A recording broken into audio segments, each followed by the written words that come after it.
जय श्री कृष्ण। ओम अथ पंचदशोऽध्याय। श्री भगवान उवाच। उद्धव मूल मध्य शाख मध्वत्थतं प्राहुर्व्ययम् छंदासि यस्य पर्णानि यस्यं वेद स वेदविद। श्री भगवान बोले, आदि पुरुष परमेश्वर रूप मूल वाले और ब्रह्मा रूप मुख्य शाखा वाले जिस संसार रूप पीपल के वृक्ष को अविनाशी कहते हैं तथा वेद जिसके पत्ते कहे गए हैं, उस संसार रूप वृक्ष को जो पुरुष मूल सही तत्व से जानता है वह वेद के तात्पर्य को जानने वाला है।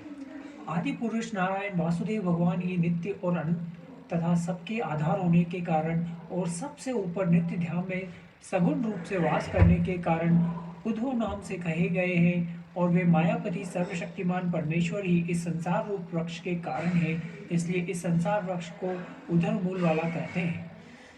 उस आदि पुरुष परमेश्वर से उत्पत्ति वाला होने के कारण तथा नित्य धाम से नीचे ब्रह्मलोक में वास करने के कारण हिरण्यगर्भ रूप ब्रह्मा को परमेश्वर की अपेक्षा अधः कहा है और वही इस संसार का विस्तार करने वाला होने से इसकी मुख्य शाखा है। इसलिए इस संसार वृक्ष को अध शाखा वाला कहते हैं। इस वृक्ष का मूल कारण परमात्मा अविनाशी है तथा अनादिकाल से इसकी परंपरा चली आती है। इसलिए इस संसार वृक्ष को अविनाशी कहते हैं। अधश्रुद्रव प्रस्तास्तस्य शाखा गुण प्रवृद्धा विषय प्रवाला अधश्च मूलान्यस्तंतानि कर्मानुबंधिने मनुष्य लोके।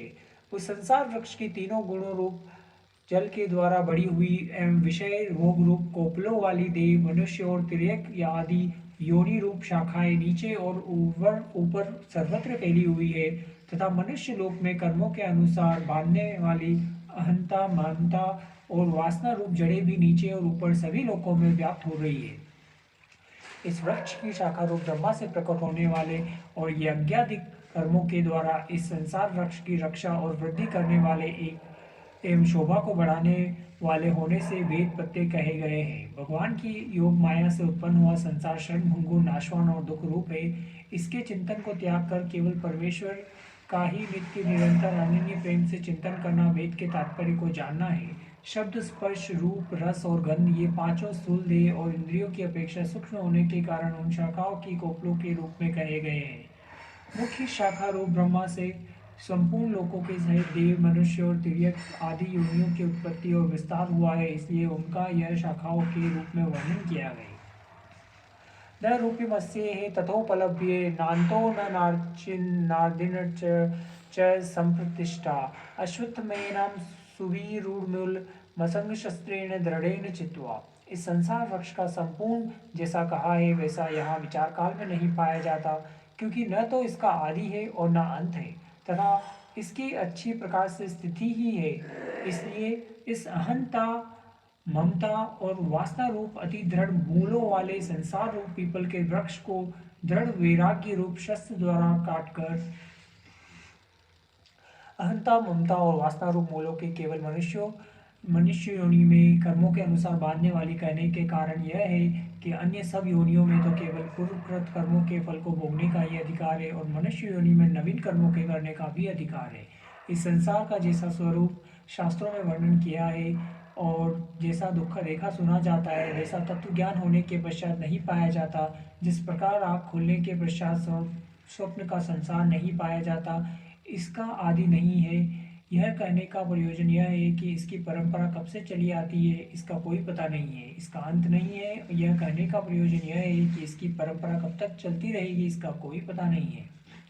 ततः पदम तत्परिमार्गितव्यम यस्मि गंता न निवृत्ति भूय तमेव चागम पुरुषम प्रपेदे यतः प्रवृत्ति प्रस्तुता पुराणी। उसके पश्चात उस परम पद रूप परमेश्वर को भली भांति खोजना चाहिए जिसमें गए हुए पुरुष फिर लौटकर संसार में नहीं आते और जिस परमेश्वर से इस पुरातन संसार वृक्ष की प्रवृत्ति विस्तार को प्राप्त हुई है उसी आदि पुरुष नारायण में शरण हूँ। इस दृढ़ निश्चय करके उस परमेश्वर का मनन और निधिस्यानन करना चाहिए। इसकी अच्छी प्रकार स्थिति भी नहीं है। यह कहने का प्रयोजन यह है कि वास्तव में ये क्षण भंगुर और नाशवान है। ब्रह्मलोक तक के भोग क्षणिक और नाशवान है। ऐसा समझकर इस संसार के समस्त विषय भोगों में सत्ता सुख प्रीति और रमणीयता का न वासना ही दृढ़ वैराग्य रूप शस्त्र है। स्थावर जंगम यावन मात्र संसार के चिंतन का तथा आदि अनादिकाल से अज्ञान से द्वारा दृढ़ हुई अहंता, ममता और वासना रूप मूलों का त्याग करना ही संसार वृक्ष अवान्तर मूलों के सहित काटना है। निर्वाण मोहा जित संग दोषा अध्यात्म नित्या विनिवृत कामा द्वदेन मुक्ता सुख दुख सज्जे गंधर्ष मुड़ा पद्मव्ययम तथा, जिसका मान और मोह नष्ट हो गया है, जिन्होंने आसक्ति रूप दोष को जीत लिया है, जिनकी परमात्मा के स्वरूप में नित्य स्थिति है और जिनकी कामनाएं पूर्ण रूप से नष्ट हो गई है, वे सुख दुख नामक द्वंद्वों से विमुक्त जन ज्ञानी जन उस अविनाशी परम पद को प्राप्त होते हैं। न तब्धा सहते सूर्यो न शशांको न पावक यदत्वा न निवर्तते तद्माम परम मम। जिस परम पद को प्राप्त होकर मनुष्य लौटकर संसार में नहीं आते, उस स्वयं प्रकाश परम पद को न सूर्य प्रकाशित कर सकता है, न चंद्रमा और न अग्नि ही, वही मेरा परम धाम है। ममेवांशो जीवलोके जीवभूत सनातन मन पृष्ठान इंद्रियाणि प्रकृति स्थानी कर्षति। इस देह में यह सनातन जीवात्मा मेरा ही अंश है और वही प्रकृति में स्थित मन और पांचों इंद्रियों को आकर्षण करता है।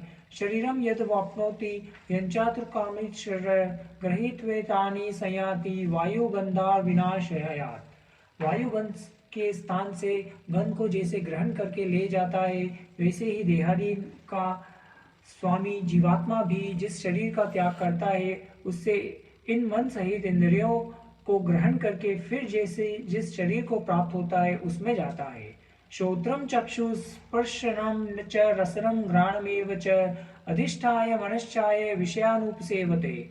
यह जीवात्मा श्रोत्र चक्षु त्वचा को तथा रसना घ्राण और मन को आश्रय करके अर्थात इन सबके सहारे से विषयों का सेवन करता है। जैसे विभाग रहित स्थित हुआ भी महाकाश घटों में पृथक पृथक की भांति प्रतीत होता है, वैसे ही सब भूतों में एक रूप से स्थित हुआ भी परमात्मा पृथक पृथक की भांति प्रतीत होता है। इससे देह में स्थित जीवात्मा को भगवान ने अपने सनातन अंश कहा है। उत्क्रामंतम स्थितम वापि भुजानम वा गुणान्वितम विमूढ़ानानुपश्यन्ति पश्यन्ति ज्ञान चक्षुष। शरीर को छोड़कर जाते हुए को अथवा शरीर में स्थित हुए अथवा विषयों को भोगते हुए को, इस प्रकार तीनों गुणों से युक्त हुए को भी अज्ञानी जन नहीं जानते, केवल ज्ञान रूप नेत्रों वाले विवेकशील ज्ञानी ही तत्व से जानते हैं। यदंतो योगिश्चैनम पश्यन्तामन्विस्तुतम यदंतो कृतात्मनो नैनम पश्यन्ते चेतस। यत्न करने वाले योगी जन भी अपने हृदय में स्थित इस आत्मा को तत्व से जानते हैं, किंतु जिन्होंने अपने अंतकरण को शुद्ध नहीं किया है, वैसे अज्ञानी जन तो यत्न करते रहने पर भी इस आत्मा को नहीं जानते। यदादित्य गदम तेजो जगत्तास्किलम यच्चंद्रमसि यच्छाजो तदेच्छो विद्धि मामकम। सूर्य में स्थित जो तेज संपूर्ण जगत को प्रकाशित करता है तथा जो तेज चंद्रमा में है और जो अग्नि में है, उसको तू मेरा ही तेज जान। गामाविश्य च भूतानि धारधाम्य मोजसा पुष्पाणि चोषधि सर्वा सोमो भूत्वा रसात्मक। और मैं ही पृथ्वी में प्रवेश करके अपनी शक्ति से सब भूतों को धारण करता हूँ और रस स्वरूप अर्थात अमृत में चंद्रमा होकर संपूर्ण औषधियों को अर्थात वनस्पतियों को पुष्ट करता हूँ। अहम विश्वनरो भूत्वा प्राणिनाम देहमाश्रिते प्राणपान समायुक्त पंचान्न चतुर्विधम। मैं ही सब प्राणियों के शरीर में स्थित रहने वाला प्राण और अपान से संयुक्त विष्णानार अग्नि रूप होकर 4 प्रकार के अन्न को पचाता हूँ। सर्वस्य चाहम हृदि सन्निविष्टो मतः स्मृति ज्ञान पोहनम च वेदैश्च सर्वैरहमेव वेद्यो वेदांत कृत्युद्विदेन चाहम।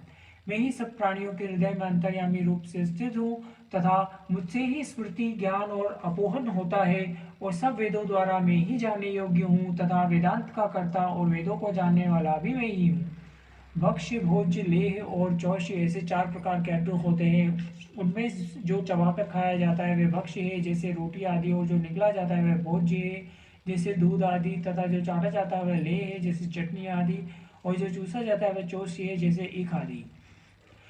द्वाविमो पुरुषो लोके क्षराक्षर एव च क्षर सर्वाणि भूतानि कूटस्थशरो उच्यते। इस संसार में नाशवान और अविनाशी भी ये 2 प्रकार के पुरुष है। इनमें संपूर्ण भूत प्राणियों के शरीर तो नाशवान और जीवात्मा अविनाशी कहा जाता है। उत्तम पुरुष स्वन्व्यय पुरुषा में या लोकत्रया माविश्य विवृत्व्यय ईश्वर। इन दोनों से उत्तम पुरुष तो अन्य ही है। जो तीनों लोकों में प्रवेश करके सबका धारण पोषण करता है एवं अविनाशी परमेश्वर और परमात्मा इस प्रकार कहा गया है। विचार के द्वारा बुद्धि में रहने वाले संशय, विपर्य आदि दोषों को हटाने का नाम अपोहन है। सर्व वेदों का तात्पर्य परमेश्वर को जनाने का है, इसलिए सब वेदों द्वारा जानने के योग्य एक परमेश्वर ही है। यस्माक्षरमतीतोऽहं शरादपि चोत्तम अतोऽस्मि लोके वेदे च प्रतिम पुरुषोत्तम। क्योंकि मैं नाशवान जड़वर्ग क्षेत्र से तो सर्वथा अतीत हूँ और अविनाशी जीवात्मा से भी उत्तम हूँ, इसलिए लोक में और वेद में भी पुरुषोत्तम नाम से प्रसिद्ध हूँ। या मामेवं समूढ़ो जानाति पुरुषोत्तमं स सर्वविद्विजति मां सर्वभावेन भारत। भारत, जो ज्ञानी पुरुष मुझको इस प्रकार तत्व से पुरुषोत्तम जानता है, वह सर्वज्ञ पुरुष सब प्रकार से निरंतर मुझ वासुदेव परमेश्वर को ही भजता है। इति गृहतं शास्त्रमिदमुक्तं मया नघ एतद्बुद्ध्वा बुद्धिमास्य कृतकृतक्ष भारत। हे निष्पाप अर्जुन, इस प्रकार यह अति रहस्य युक्त गोपनीय शास्त्र मेरे द्वारा कहा गया, इसको तत्व से जानकर मनुष्य ज्ञानवान और कृतार्थ हो जाता है। ओम तत्सदि श्री भगवद गीता सुपनिषत्सु ब्रह्म विद्यायां योग शास्त्र श्री कृष्ण अर्जुन संवादे पुरुषोत्तम योगो नाम पंचोदशो अध्याय 15वां अध्याय संपूर्ण। जय श्री कृष्ण।